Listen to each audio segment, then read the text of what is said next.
Hey friends. So I got a new microphone and I'm learning how to use it. So hopefully I don't sound all like ASMR or whatever. And hopefully I don't sound like too ridiculous. I had a little headphone in so I can hear myself. It's a little weird, but please bear with me. So today I wanted to talk to you guys about how I am a recovered and reformed pick-me. I know y'all are like, what? Girl, Tay, what? Okay, so I was talking to a client about this the other day, and we were talking about how, so she was telling me about things that she was going through with her family members and how she got to a certain part of her life where she entered into a new relationship. She's not married. Congratulations. And how once she got into that relationship, her husband started to stand up for her in ways that no one ever had, right? And it helped her understand that the people that were around her were not the best to her, right? And so her and I got to talking about how when you grow up in any sort of chaos or you grow up being abused in any sort of way, whether it's mentally, physically, emotionally, whatever, I always say gaslighting is a form of emotional abuse, that you don't realize that the things that are happening to you are not normal and they're not okay until someone comes around you and goes, hey, why are they talking to you like that? Hey, why are they treating you like that? Or, when you were a kid and you go to someone else's house and, people are sitting down at the table and having dinner together, or they're treating each other with a certain level of respect, or what have you, or you're allowed to disagree with your family member, and it's not going to put you in danger to do so, that's when you realize oh, this is how a healthy family dynamic works. Okay, so this is how, people are supposed to actually treat each other, right? And so we were talking about this, and I told her, I said, when you grow up in those situations, right, when you become a young adult or an adult, even when you know that those situations are not healthy for you, you will still seek those situations because it's comfortable for you. And I don't feel like we talk about this enough, that just because something is unhealthy or it's chaotic or what have you, if that is what you're used to, you're going to seek that. It's very difficult in the beginning to seek peaceful situations and actually be able to be comfortable in them. And I think also what happens too is that you end up in those situations and you know that that's where you're supposed to be, but your nervous system is waiting on the catch, because that was what used to happen to me a lot. And so I don't think that we realize how that conditioning translates into the rest of our lives. So for myself, some people know my story. I won't go too far deep into it, but I am a child PTSD. I'm a child abuse survivor. And I went through some things as a child, and my sense of adults or people around me, and I was bullied as a kid, my sense of my outside world was a lot different than other people's. So when people were nice to me, they might have been genuine, but it was very hard for me to accept it. It was very difficult for me to accept that someone was genuinely being nice to me, and they didn't want anything from me, or that they weren't going to hurt me later. And a lot of things that have happened to us, especially obviously as a child in life, is not our fault. But I do feel like we do manifest some of the things that happens to us because we're expecting and looking for the bad. And this is why I say that it's conditioning. Obviously, no one just says, you know what? Put me in the spot with the people that are going to treat me like dog shit, right?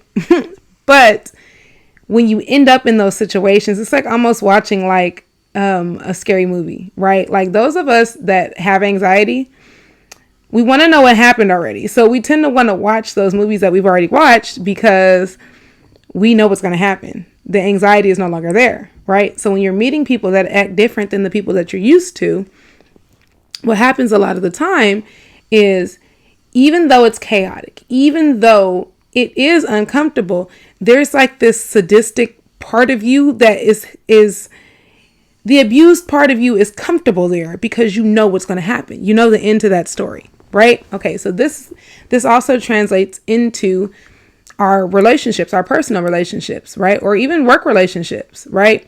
So the reason why I even say, or I came to you guys and said, hey, I am a reformed pick-me, or I am a pick-me in remission, right? However you want to put it, okay? I'm going to break some things down for a second. So I can think back as far as when I was a young lady, right? And I was telling my client this.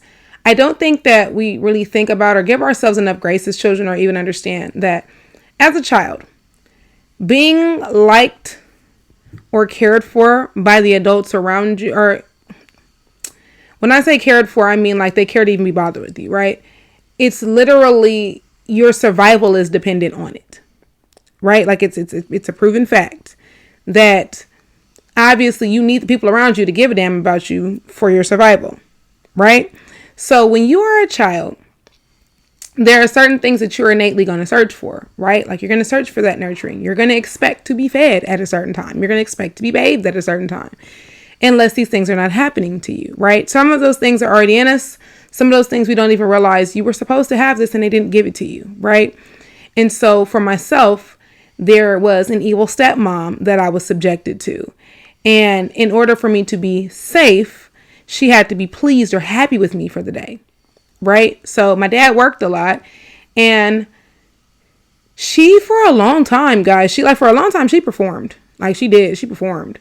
Obviously, she performed well enough to where my dad felt like he could go on a work trip and leave me with her and her kids, right? And when he wasn't around, obviously, is when the abuse would happen, right? And when you're in those situations, you're gonna wonder, what is it that I'm doing wrong? What is wrong with me? You know, what do I need to do in order to be liked or cared for or considered by this person, right? That's just how you're going to think as a child. Now, as an adult, talking to little me, I'm very well aware of the fact that there was nothing that I could have done. Evil is just evil. She was who she was. She wasn't going to like me anymore if I did whatever she wanted me to do, what have you. Like, she mistreated her own children. So it was very delusional of little me to assume that I could be anything to make her not treat me the way that she treated me, right? Like, I was a child. Whatever she did, I didn't deserve it because I was a child. So I say that to say that I feel like that was my very first thing that it kind of transferred me into or transformed me into who I was becoming, right? And then every little kid wants to please their parents. So when I would go back home to my mom, you know, it was like, I just genuinely wanted my mom to be happy with me anyway. And my mom is a stickler. Like, all of my friends love my mom, but my mom's a stickler. And it took my mom a really long time to just not be so, I want to say controlling, but I'm going to use the term very loosely. Like, my mom is one of those people, she has a set idea of how she wants things. She's very OCD. There we go. She has a set idea of how she wants things. And when they're not done in the manner that they're done, or the outcome is not what she expected, it's not good enough. And so I feel like I would come home and, okay, I didn't just perform so this lady didn't hurt me, right? But now I still feel like I need to perform for my mom's approval, because I feel like, and we've had this conversation before, but I feel like I was expected to be just like this overachieving Black excellence, and my sister was allowed to be mediocre. It was like the same reception that my sister got for being mid. I didn't get that reception even when I was busting my ass, right? And so when you get older, or when you're in peer groups, what do you think you need to do? You start thinking like, oh, I have to be this and I have to be that to, you know, be around my own family members. I mean, not to be my family members, I'm sorry, to be accepted by my peers, right? Like, when you're in school, you know, people that are alike hang around. And I was that kid that, like, when I was out here in LA, I never had a problem. When my dad moved me to Arizona, I was so like the odd man out. Like, they didn't understand me because I didn't come from where they came from. I had a different accent. And I mean no harm when I say this, but I was too I like the black kids out there wanted to be white, and a lot of the white kids were racist. So the majority of my friends were Mexicans because they were the only people that I could relate to being an LA kid, right?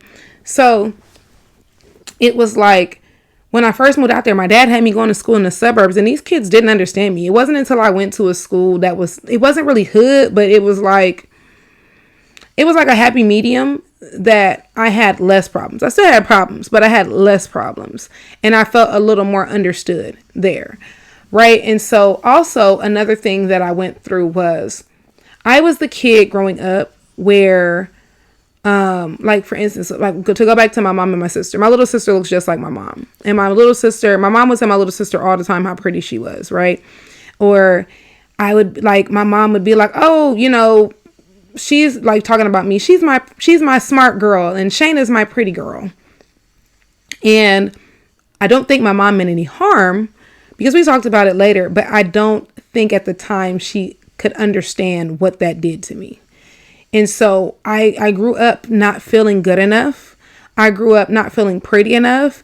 And then because I was put, in my formative years, I was put into these schools where people didn't like me, right? Like, here's this LA girl, right? Here's this girl that they can't relate to. And the black boys out there did not like black girls. And I didn't like anything that wasn't black. So I just felt like I was ugly. Like, okay, so I gotta be ugly because they don't like me, but they're dating a white girl over there, or they're dating a mixed light skinned girl. And then it's not talked about a lot, but a lot of those mixed kids that have parents like that have, okay, let me back up because I'm moving too fast.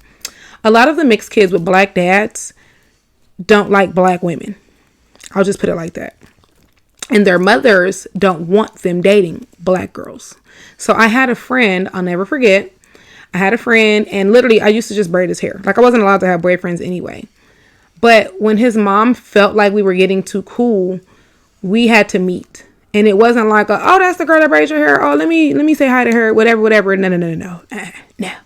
It was, hey, my mom wants to meet you because she wants to make sure that, like, we're not dating or anything. And I was just like, I'm not allowed to date anyway because my dad is not playing that shit. Like, and it was a way that she spoke to me when we met. Like, you guys know Nice Nasty. Like, and she was just like, oh, I was just making sure that, XYZ, because, he has a girlfriend. And I was just like, yes, I know such and such was a Hispanic girl. And so was his mom. And she made it very clear that she did not want her son with a black girl. And it's something that I went through a lot out there. It literally took for me to come back home to LA and like start like dating to realize like, oh, I'm not ugly. I just was in the wrong environment. Right. But I felt like I ended up in a lot of situations that I didn't have to end up in if I was sold into at the time and was taught that there was nothing wrong with me. I feel like people dealt with me from a place of knowing that I was very easily malleable. Like, you could mold me into whatever you wanted me to be. So I always use the example of Coming to America, when Hakeem met the lady that he was supposed to be arranged married to, and he was like, well, what kind of things do you like? And she was like, whatever you like. And he was like, bark like a dog. And she started barking. Right now, I wasn't gonna bark like no goddamn dog, but I'm just saying. So I found myself trying to mold myself into being all of these things that I thought people wanted to be, and it still wasn't good enough, right? And I can look back, and when I tell you, I would sell myself, right? So if some fine boy said, yeah, so I don't like girls that wear weaves. I like a girl that wears natural hair. And knowing I liked my 34-inch bust downs, I'd be like, oh, well, I mean, I got natural hair under here too, right? And I'm giving myself grace because when you know better, you do better, right? So, I just think about it now, and I realize like, that saying that the pick-me's never get picked is true. Because even when you do get picked, per se, you're only being picked for those people's, like, what's the word? You're being picked for their benefit. You're not being picked because they want you or they care about you. They don't give a fuck about what your favorite color is. None of that. Like, and then the minute that you say no, or the minute that you do something that's out of the box for you, because these people don't really truly know you, right? They only know the you that you're presenting. Then you're like public enemy number one, right? So I'm telling you guys, I dealt with it. It translated into my business. I found myself offering all these services that I didn't even like doing. I did not enjoy them whatsoever. But it was like people would say, oh, well, if you got to glue a closure down, you're not a real hairstylist. So I'd be over here trying to figure out how to do glueless closures and it's just all of it, just every single bit of it, right? And you'll look up and you'll be in these situations and you're asking yourself, how did I get here? Someone was talking about it. I can't remember. If I can find a video, I'll link it in the description. But somebody was talking about it and they were saying that a lot of us don't even realize how deep we're masking, right? We know that masking is talked about when you talk about people that have like ADHD, but masking is also something that abuse survivors do because it keeps us safe, or so we think, right? I'm also a Gemini, so we mirror a lot. And I had to start looking at myself and truly asking myself, like, who am I? And I think for me, because I know someone's going to ask, like, how did you unlearn that or how did you get out of that? And sometimes my brain still does it, but I can catch me. So you guys will hear me talk about a lot, and my clients can attest to this, that I always talk about working on little you, healing your inner child, and going to see the lady, because baby, therapy is a thing and it's necessary and you should do it. And don't let anybody tell you otherwise. I know that there was like this connotation in the Black community or most minority communities that wasn't nothing wrong with you and you didn't need to go. And let me tell you something, with no offense to our parents and ancestors, they are the reason why we're in therapy now. And a lot of them are walking around undiagnosed, which is why they can't accept the things that they did to us or why we are who we are now. And then when you try to go do some work on yourself, they take it as, oh, so I was just this horrible parent. Nobody said that. I'm just saying that there were some mistakes that you made along the way, or there was some neglect that probably happened along the way, or honestly, you haven't healed little you. And yeah, my life's a shit show and I want to do something about it. So don't feel bad about it. If you needed somebody to tell you, your good homegirl is telling you there's nothing wrong with that. And you should do that. Because if not, you're just going to keep passing down the trauma to your kids and your grandkids. And who wants that? So, what made me stop? So I was in a relationship before this one, and I did everything that I thought was necessary to keep this person around. And I'll go a little further back and say that this person, before I was ever in a relationship with them, was a friend, or so I thought. Friend. And I remember we tried talking. My bad, y'all. So apparently I didn't even realize it, but I was out of memory. So we're back. Anyway, so I was saying, so when we decided that we were going to start talking, right? He did let me know that he was talking to other women, right? Now, at the time, I didn't know where it was going to go. I didn't know, anything. So I was just like, okay, that's fine. Like, if it becomes too much for me or I realize that's not something I want to do, I'll let you know, right? I wasn't really attached to the outcome at the time.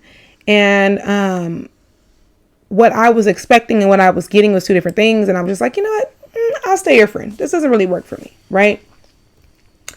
And I remember around that time, I was homeless. And he would like do little things like, if he came to get his hair done or something wherever I was staying at, he'd make sure I ate, or he was very nice and very attentive. Now, let me say this because we will do another story time on surviving a narcissist, but he was just doing grade A narcissistic things, right? Like he was definitely love bombing me. And in that vulnerable place that I was in, it made me like feel like, oh, he's such a nice person, right?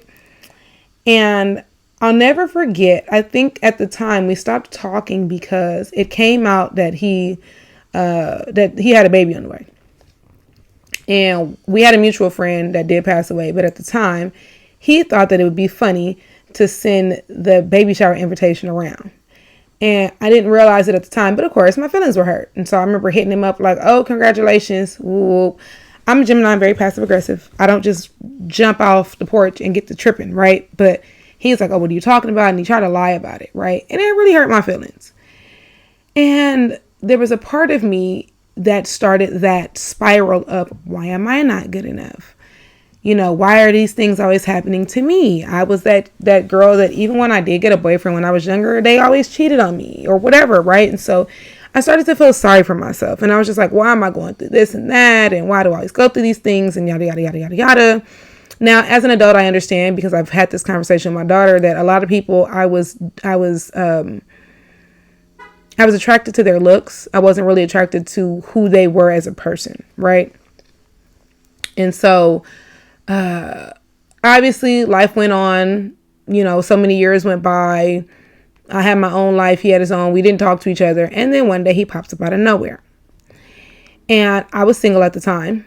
And we started talking again. And we all know that time does not always change people. Time does not always make people better people. And some people, they learn how to better pretend. And I feel like that is what happened with me. Because baby, I was in a place where I was glowing and growing, right? Like I was single. I had my son, right? My son was like up in mama's hustle and, you know, like couldn't tell me nothing. And the devil came right on in, right? And I wasn't as healed, I guess, as I thought I was, right? So I, you know, my giddy ass, I get all excited and I'm like, okay, we're gonna try to make this work and and I was just all googly, retarded child, and Lord, y'all, that man ruined my life, at least for the time being. But I can look back at it now, right? So if you ask 34-year-old me what space 24-year-old me was in and how I ended up in that situation, there was a part of me that I guess I had to prove a point to myself, right? Like, oh, okay, so, you know, yeah, that didn't work out. So now you back here with the big dogs, right? No, baby, that she was smart. She got the fuck away and he needed a new victim. That's what happened. So, I said all that to say that what helped me get my shit together, right, was I started to look at situations and I started to ask myself, how do I keep ending up around these kind of people? How do I keep ending up in these situations? How do I keep ending up in these relationships? Why do I keep ending up in situations with people that I think love me or are supposed to love me and they keep dogging me out, right? Like I've had so many friendships in, and when the friendships end, y'all, they will call me everything but a child of God. Just a mess, right? And when I started to look at myself, I had to start going all the way back to little me. And do the work and go to therapy and read books and work on me. Like I got to a point in my own relationship where I had to take some time for myself and really just dig down. And I had a whole dark night of the soul, y'all. I was in here fighting for my life, you know, with myself, just begging God for peace. And I was just like, God, just please, I just want peace in my life. I just need peace. But I had to realize that the only way that I was going to have that peace is if I gave it to myself first. And a lot of people will not admit it, but that part of being the pick me is you just want somebody to choose you, right? You just want somebody to love you. You just want someone to give you back what you're giving to the world. But the problem is they're not going to ever do that because you're not giving it to yourself. And I had to understand and learn that people are going to go. People are only seasonal, right? But I had to learn and understand that if I give me everything that I need, it will energetically align me with those same people. But as long as I'm selling myself short, I'm going to always end up in relationships and situations with people that do the same. Right? There's a book that I read. There's two books that I read that I recommend. One of them is, it's called Create Boundaries, Create Peace. I want to say her name was Tidra Niwab. I might be incorrect, so don't quote me. I will find it and I'll link it in the description. And the other one was You Can Heal Your Life by Louise Hay. When I tell you guys, I literally recommend that book to people so much that even when I buy myself a new hard copy, I end up giving it away. But it teaches you that your conditioning has made you think that by setting boundaries, you're the bad guy, or by setting boundaries, you won't have anybody around you. And to keep it a buck, that's honestly not a bad thing. You got to learn you. You have to. And in a lot of our families, the very people that were supposed to take care of us were our first bullies. So if you needed validation for that, there you go. Another thing that I had to learn also is you don't need anybody to validate you. You validate yourself. So when somebody does something to you and you know in your heart of hearts you did not deserve that, you don't got to go back and tell them, you did this to me and I didn't deserve that. Baby, they know. They know what they did to you. They knew what they was doing when they was doing it. You didn't deserve it, right? But you allowed it. And you got to go back and you got to tell you know what? That happened to me, that shit hurt. It did. It wasn't nice. I didn't like it. I didn't deserve it. Validate those things in yourself. Get yourself a journal. I got journals everywhere in this room. But what I also tell people to do is if you're not a writer, use the voice notes on your phone. Talk it out. Move that energy. Get that negative energy out of your body and then delete it. Don't harp on it. Leave people where they have you fucked up the first time. If you feel like that relationship is worth saving, friendship, relationship, parents, siblings, cousins, grandparents, whatever, once you tell somebody that what they've done to you is hurtful, baby, if they keep doing it, they don't give a fuck about you. Don't give anybody 2 chances to have you fucked up. That was the biggest lesson I had to learn. You'll get tired. You will get tired. My mom used to always say, when you get tired, you won't be telling people how tired you are. You'll just move accordingly. Really shit I ever heard. Setting boundaries for some reason is really hard to do for yourself when you've been conditioned you've been conditioned into believing that you're not important, that everybody else around you has to be okay. And empaths, y'all all right? Because we're the worst. I also had to learn that a lot of us empaths, we want everybody around us to be okay because we feel them. Learn to turn your energy off. If you need help, I'll do another video on that as well.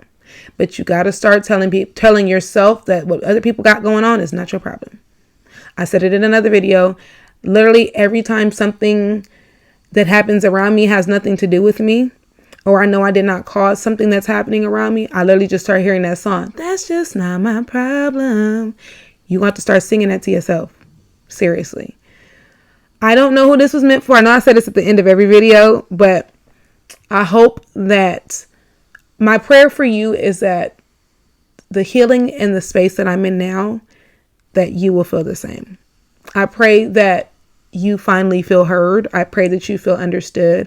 I pray that if you were looking for this and you needed this, that it found you. And if there's anything else you guys want to talk about, I'm here for it. I know that this is my hair page. I do have a personal page, but I don't really post much on there. But I know that this is my hair page, but anything that I talk to you guys about when it comes to things like this can be translated into business as well. And if I could leave you with anything else, if it doesn't make you happy, don't do it. Love y'all. Have a great weekend. Bye.